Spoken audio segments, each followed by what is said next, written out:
served with integrity in exile during the journey to democracy and beyond. Uchazwe njengethandazwe nomuntu odlale indima enkulu ekuphuculeni impilo zabemibili umfi uTito Mboweni kwinkonzo yomngcwabo ebibanjelwe kwibala laseNkowankowa eTzaneen eLimpopo.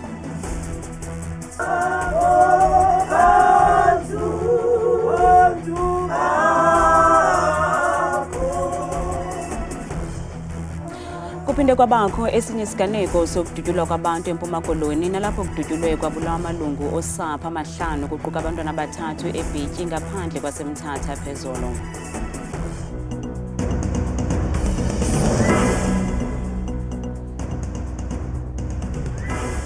Sinamkele kwindaba zethu ngokuhlwanje ndambi ndodwa ndamba nokuphumza sikhumba noyitolikile umlezandla Botani Mzonsundu. Ungcwatywe namhlanje owayesakubanga umphathiswa wezezimali nerhuluneli yebhanki enguvimba umnumzana Tito Mboweni eTzaneen eLimpopo. OkaMboweni uswelekele esibhedlele saseMilpark eRhawutini kwiveki ephelileyo emva kwengulo emfutshane. Ukanti unikwe imbeko yokugqibela kumngcwabo wesigaba sesibini waseburhulumenteni nalapho umongameli uCyril Ramaphosa enze intetho ephambili yokuthi indlelantle kweli thandazwe. Umongameli Cyril Ramaphosa wethulele umnqwazi lowo wayefudula engumphathiswa wezezimali ekwayirhuluneli yebhanka enguvimba umnumzana Tito Mboweni ngegalelo lakhe kwicandelo lezemisebenzi nakwezoqoqosho kweli loMzantsi Afrika. It is gratifying that Tito got to see the impact of the hard work that he put in. He got to see how the lives and conditions of workers were improved.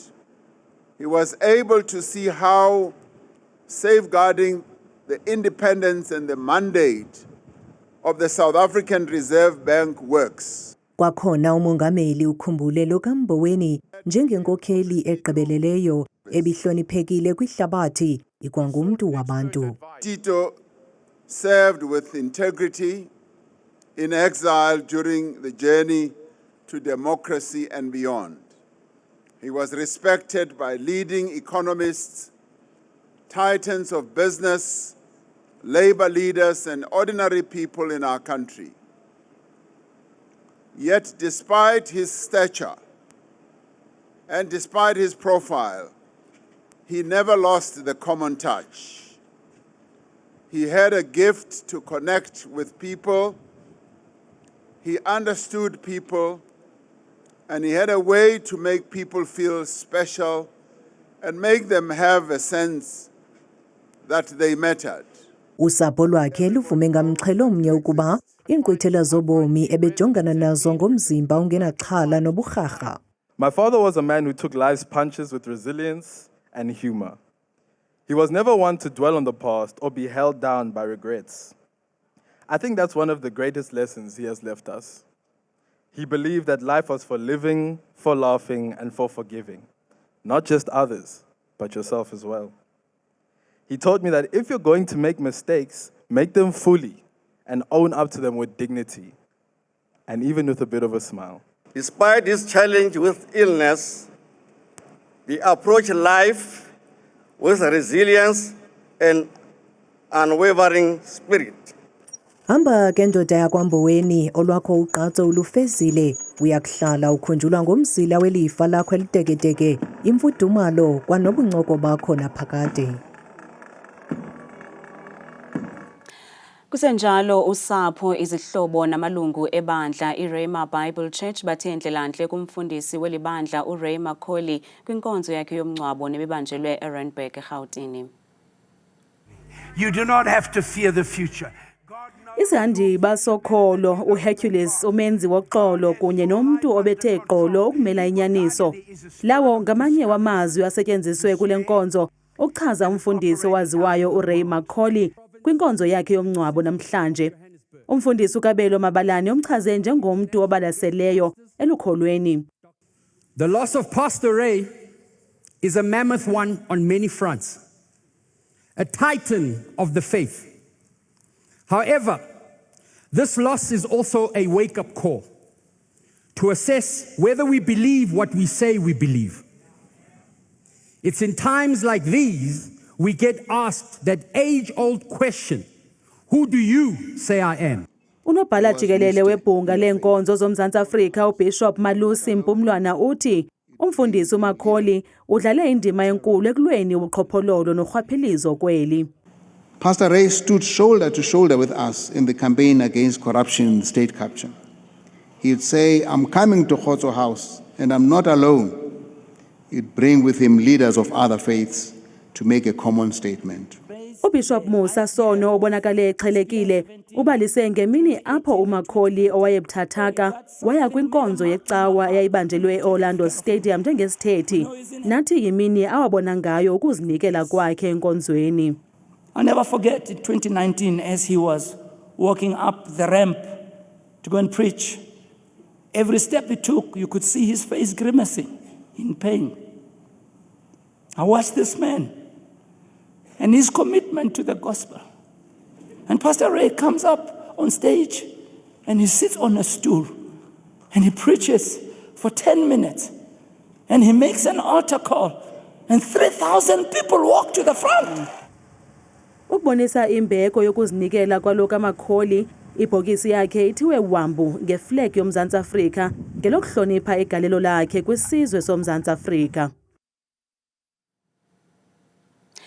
Kulubaphathiswa yephondo eMpuma Koloni uOscar Mabuyane uphinde wayibethelela imfuneko yokutyalwa kwamalungu omkhosi wokhuselo weli kwindawo igquba kuzo ubuKrelemnqa eMpuma Koloni. Utsho esithi uzawuthetha-thethana nomongameli Cyril Ramaphosa ngesi sicelo ukwenza luqilima idabi lokulwa ulwaphulo-mthetho. kaMabuyane beyinxalenye yenginginya ebezimase umngcwabo wamalungu 4 kwa-6 eqonga elilwa ulwebiwo lwemfuyo egodini kuQumbu nathe adutyulwa sweleka ngethuba kwintlanganiso yayishukuxa indlela yokusebenza ngomhla wesi-6 ku-Oktoba.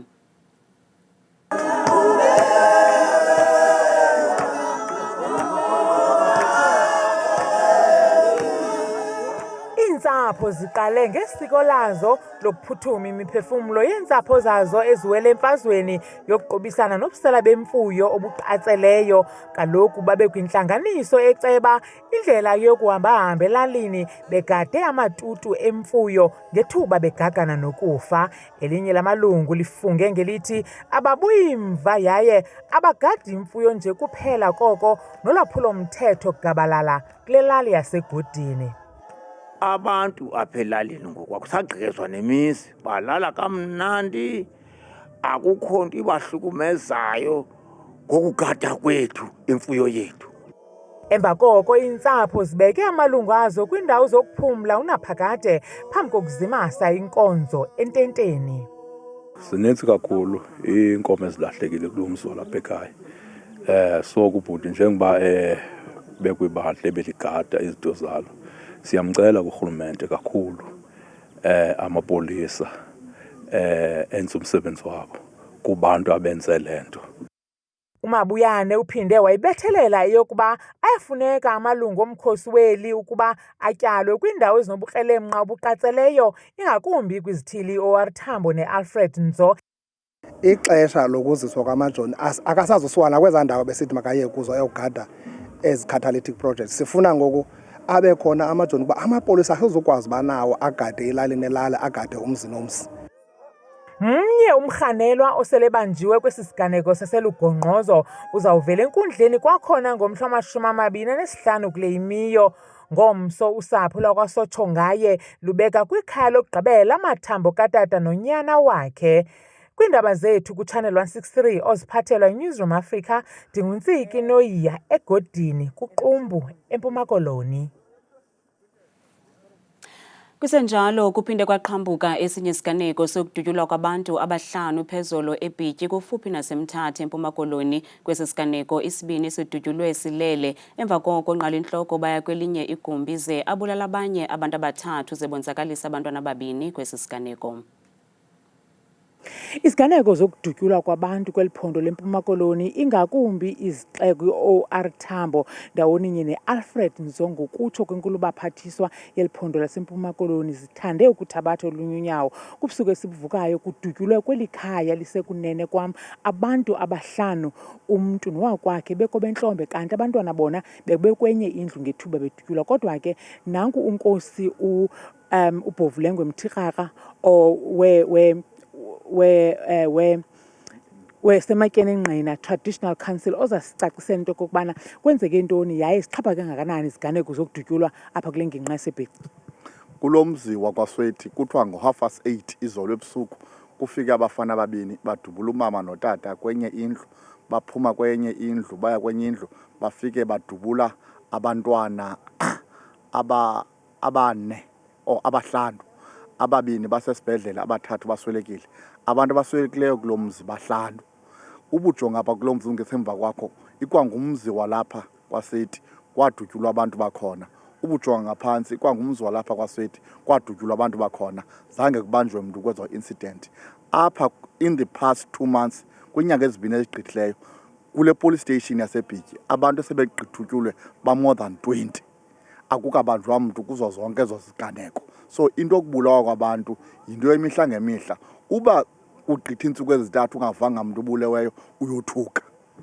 Inkosi kakhulu unkosi uBovulengwe Mthirhara wematyeni engqina Traditional Council esithi into okokubana ukubulawa komuntu apha kuxhaphakile. Ukanti ke inkulu baphathiswa yephondo iMpuma Koloni Oscar Mabuyane unyanzelise into okokuba anikwe ingxelo engokubanjwa kwabenzi bobubi.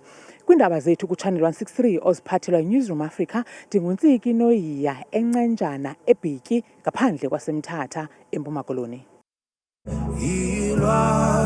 Abalwa nam kholo umkhonto ufinci indlela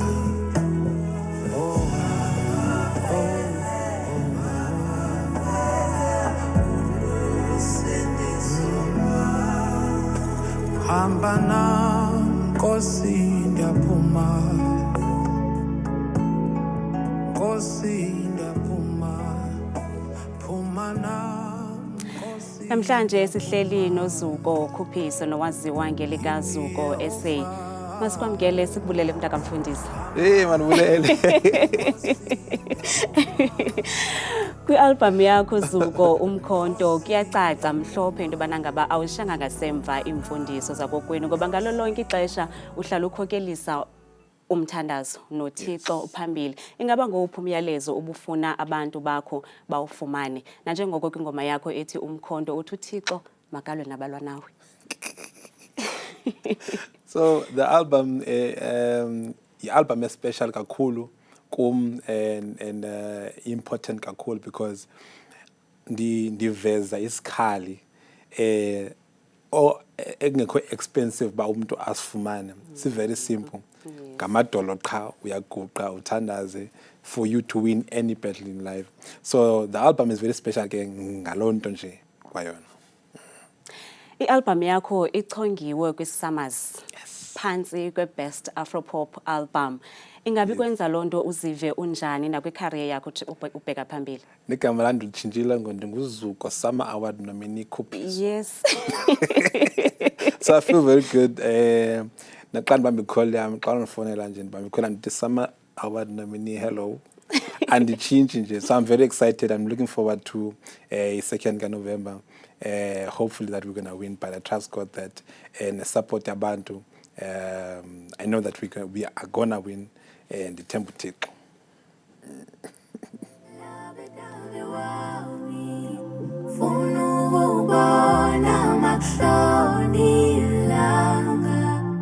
Wesandra sami wenandlu yami suthathe yonke inhliziyo yami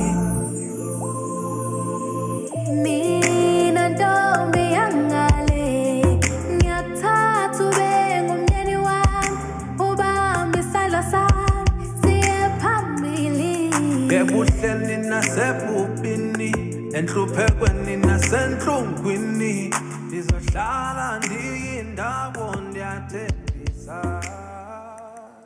Zuko ngale ngoma yakho noNomfundo Mo idlalayo ngoku ndiqinisekile into yobana ngaba uzawufumana izimemo kwimitshato esijonge kuyo okanye mhlambi sewuzifumene bekunjani usebenza naye. Ingaba mhlambi ndiyaphosisa xa ndinokuthi le ngoma nikhuthaza abantu ababini babazibophelela abathanda naye? Kunjalo. Mininzi imitshato soba kuya pa ngoDisemba. I think we've got 3 already. ngenxa le ngoma kaNomfundo more featuring uZuku SA. Sikhuthaza ngothando ke pha, sikhuthaza futhi nokubambisana. Xa kukho ingxaki kuzoxatyana but uthando masoloko lunqoba. So the song is all about that. Kwingoma yakho icula noVusi Nova, yintoni ongasoze uyilibale? Andilibala apho uNkulunkulu andithathe khona wanibeka kule position ndikuyo ngoku, because I believe ngoku ndikula level apho khona ndingathi I'm not by myself. Yabo, ndihamba nento especial which is God. Amathuba ayazivulekela ngenxa yale album Umkhonto. So ezinye izinto ngeke ndizichaza, mina ngoku ndilapha for the first time. I'm very excited. Ndi-enjoya nje i-ride, it's like ndise back seat but imoto iyazihambela ngenxa nje yale album Umkhonto. Yes. Kolunye lodliwano-ndlebe lwakho uthi i-series ephambili i-The Wife yeyona yaqaqambisa i-career yakho emculweni. Kwenze kanjani oko? Kasibalisele. I wish bengakwazi ukuchaza isitori esivakalayo, but iyafana nje nalanto yoba ureleasa umculo and then uve sowufonela kuthiwe kukhona iproject ethile esiyenzayo, sifuna ukusebenzisa ingoma zakho, and ngoku bendingazona ukwaziwa. So la opportunity, i-album yami yokuqala kwathathwa 10 songs from my album zafaka ku-The Wife. Ngoku khona enye imuvi esanaphuma ngoku, uPiano Love, naye bendigqiba ukhupha Umkhonto, ndabe ndafonelwa kwathiwa sifuna usebenzisa ingoma yakho from Umkhonto album, yafaka phaa kuPiano Love. So i-opportunities, that's why ndithi every time abazali bam xa beqanza ukukhupha umusic ndiye ndibacela bandithandazele, bathandazele ne-album le, so that ndingasebenzi hard ukufumana opportunities but uNkulunkulu ibe nguye osebenzayo. So I'm grateful to my parents at home for praying with me, and nangoku I'm just enjoying the results as umthandazo wabo mama notata. Zithini izicwangciso zakho ukubheka phambili, uza kubusenzani kweli xesha leziyungoma? I'm going to be visiting a lot of people with shows. We're going to be performing ingoma zabo abazithandayo from Umkhonto album, and hopefully xa sigqiba winner i-Summer Awards, God willing, we're going to be touring ke ngoku officially, so announce a date ye-tour. Zuko masikunqonelele konke okuhle, bensizawutsho ke ba ungayilibali loo nto, uzuye edutywa uyobabonisa. Yes, kuyafuneka. Alright, inkosi kakhulu ke bhuti ngexesha lakho. Thank you so much. Sibambe ngazo zibini nguZuko SA ke lowo.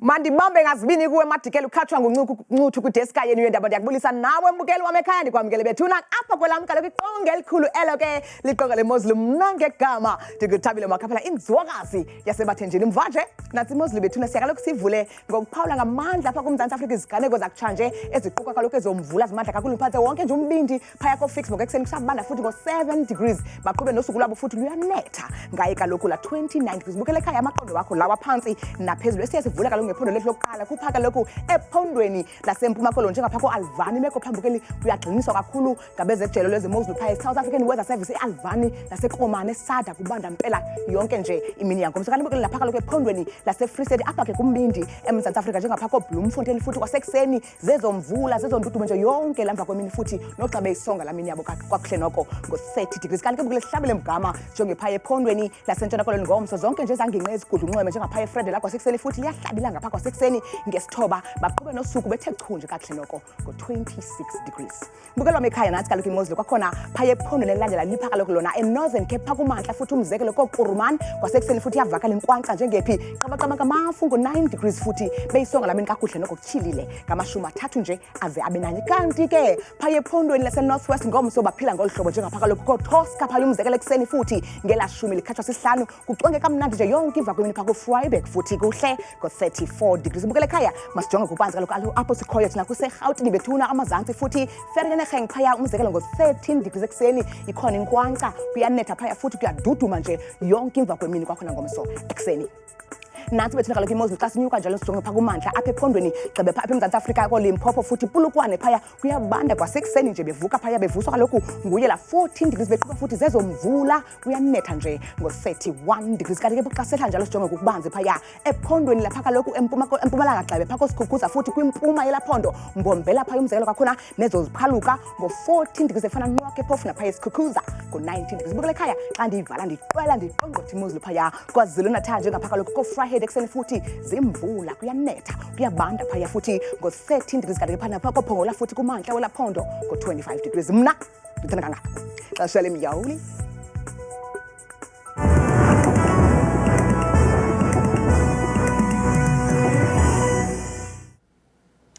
Kamnandi mawethu.